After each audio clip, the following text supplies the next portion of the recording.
Faktor kedua adalah faktor nafsul amarah.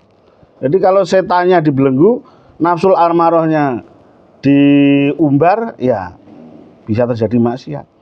Kemudian watibaul hawa, ya, kecenderungan mengikuti hawa nafsu. Kemudian wa dunia, ya, keindahan dunia itu juga faktor terjadinya maksiat. Wal ghaflah, lalai dari berzikir kepada Allah itu juga faktor. Jadi minimal ada 5 di sini faktor maksiat yang dibelenggu Allah hanya 1. Ucapan Rasulullah SAW di sini harus kita yakini itu benar. Tapi faktor terjadinya maksiat itu tidak hanya setan. Ya, tadi ada nafsul amarah, ittibaul hawa, dunia, ghaflah, dan bahkan bisa jadi lebih banyak dari itu. Inama aroda, ya, hanyalah menginginkan sahabat Rasulullah SAW ayubayina, untuk menjelaskan sahabat Rasul anna mu'dhamal ma'asi, bahasanya di bulan Ramadan itu mu'dhamal ma'asi, maksiat yang paling besar,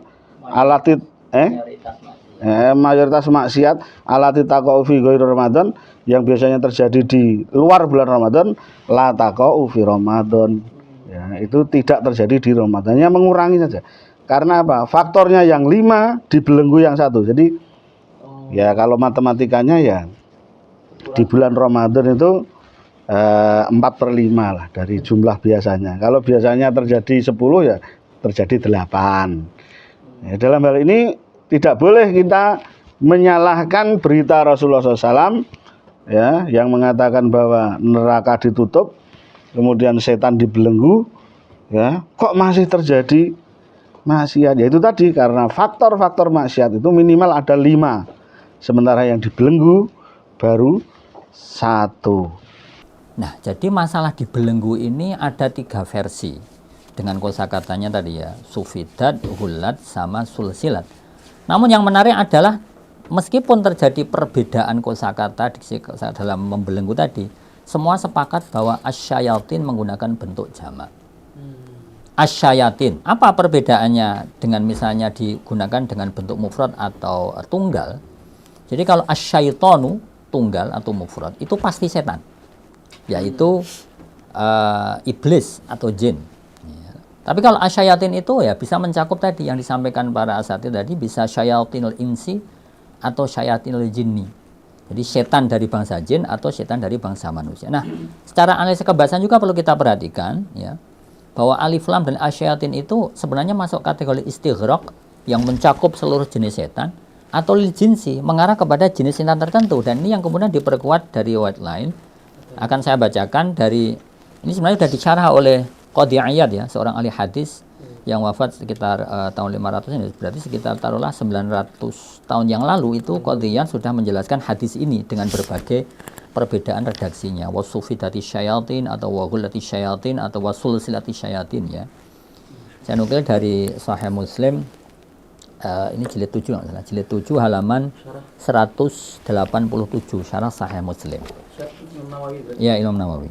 Ya, jadi beliau, Imam Nawawi, menukil pendapat Qadhi Iyad, begitu, ya.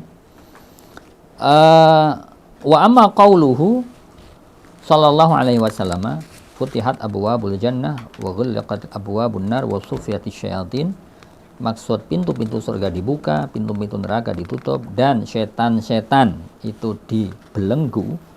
Faqala Qadhi Iyad, seperti dijelaskan Qadhi Iyad rahimahullahu ta'ala, semoga Allah memberi rahmat kepada Qadhi Iyad, yahtamilu annahu ala zahirihi wa haqiqati. Jadi bisa dimaknai cara makna hakiki. Dibelenggu, diikat, dipenjara, atau monggo mau dimaknai bagaimana begitu, secara hakiki seperti itu, ya. Maksudnya adalah wa tasfitus syayatin alamatun lidukhuli syahri wa ta'zimin li hurmatihi. Alamatun lidukhuli syahri wa ta'zimu li hurmatihi. Maksud setan itu dibelenggu adalah sebagai tanda masuknya bulan yang agung dan juga bulan yang suci. Wa yakunu at-tasfitu liyamtani'u min idza'il mu'minina wat tahwishi 'alaihim. Jadi maksud setan dibelenggu secara mana hakiki adalah setan itu memang betul-betul di borgol ibarat kata, atau di penjara atau dibelenggu supaya tidak mengganggu dan menggoda orang-orang mukmin. Qala Qadi ayat melanjutkan wa yahtamilu ayyakuna al-muradu al-majaza. Tapi juga bisa dimaknai secara majazi wa yakunu isyaratan ila kasratis thawabi wal afwi wa anna syayatina yaqillu ighwa'uhum wa idza'uhum liyasiruna kal musaffidin. Jadi secara makna majazi bahwa maksud setan dibelenggu, di penjara atau di borgol adalah bahwa pada bulan Ramadan tadi perbuatan setan dalam menggoda manusia itu seperti orang yang terbelenggu. Kita tahu bahwa ketika orang dibelenggu itu kan geraknya tidak begitu leluasa, tapi tetap masih bisa obah-obah, kalau kata orang Jawa, masih bisa bergerak. Jadi maksud setan dibelenggu itu dia masih bisa beraksi, masih bisa menggoda orang, namun berkurang karena dibelenggu. Jadi jangan imajinasinya bahwa setan dibelenggu itu dia nggak bisa ngapa-ngapain. Bisa menggoda manusia, tetapi kemudian berkurang. Sebagaimana ilustrasi orang ketika di borgol itu tidak bisa bergerak secara luasa. Nah, juga tidak semua orang itu kemudian tidak tergoda. Ada beberapa manusia yang bisa. Nah, wa yu'ayyidu hadhihi riwayatu ats-tsaniyatu futihat abwabur rahmati wa jaa fi haditsin akhar suffitat.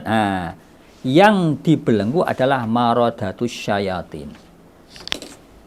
Faksi atau kelompok golongan tertentu dari setan-setan yang memang nakal gitu. Nah, setan-setan yang tidak marodah, yang istilahnya masih berkeliaran, nah itu diperkuat dengan hadis. Maka oleh sebab itu qala qadi ayat, ya toh, qala qadi ayat, jadi ahli hadis dari Tunisia setahu saya ya, maksudnya wafat sekitar 900 tahun yang lalu, itu mengatakan bahwa ibaratun, pada ringkasannya qadi ayat berpendapat maksud suffitat asyayatin ibaratun amma yang kufuna anhu minal mukhalafat. Jadi tadi berkurang maksiat-maksiat yang ada di bulan Ramadan itu berkurang. Jadi sekali lagi bukan berarti tidak ada. Bukan berarti tidak ada. Saya kira cukup. Nah, terakhir pemirsa, masalah ini jawabannya sudah sangat lengkap dari para ustadz semuanya. Kalau boleh saya simpulkan secara singkat. Jadi pertama, mereka yang tetap tergoda oleh para setan ini adalah mereka yang tidak menghormati kehormatan bulan Ramadan sebagaimana dijelaskan oleh Ustaz Imad tadi. Naam, dan dia berpuasa itu bukan atas dasar iman, tidak pengen mengharapkan pahala Allah, tidak pengen tulus dalam bulan puasa maksimal kayak gitu. Nah, mereka ini yang tidak seperti itu, otomatis mereka nanti bisa tergoda oleh setan. Dan tadi juga dijelaskan oleh Ustaz-Ustaz yang lain juga, termasuk Ustaz Parman, Ustaz Muji dan lain-lain, bahwa sebab orang maksiat itu banyak. Tidak hanya godaan setan, tapi godaan terhadap dunia juga termasuk, atau karena nafsu amarah bisuknya yang menggerakkan dia atau apa dan lain sebagainya. Sehingga ala kulli hal yang pasti, dan ini yang disepakati oleh para semua ustadz di sini, tentunya menukil dari pendapat para ulama, kemaksiatan itu berkurang. Nah, kemaksiatan di bulan Ramadan itu berkurang, kurang lebih seperti itu. Jadi kalau kita nggak pengen kena godaan setan, ya jalankan aja tadi apa yang disampaikan oleh para ustadz. Kita harus benar-benar menghormati adanya bulan Ramadan sebagaimana Allah juga menghormati bulan Ramadan. Wallahu ta'ala a'lam. Wassalamualaikum warahmatullahi wabarakatuh. Waalaikumsalam.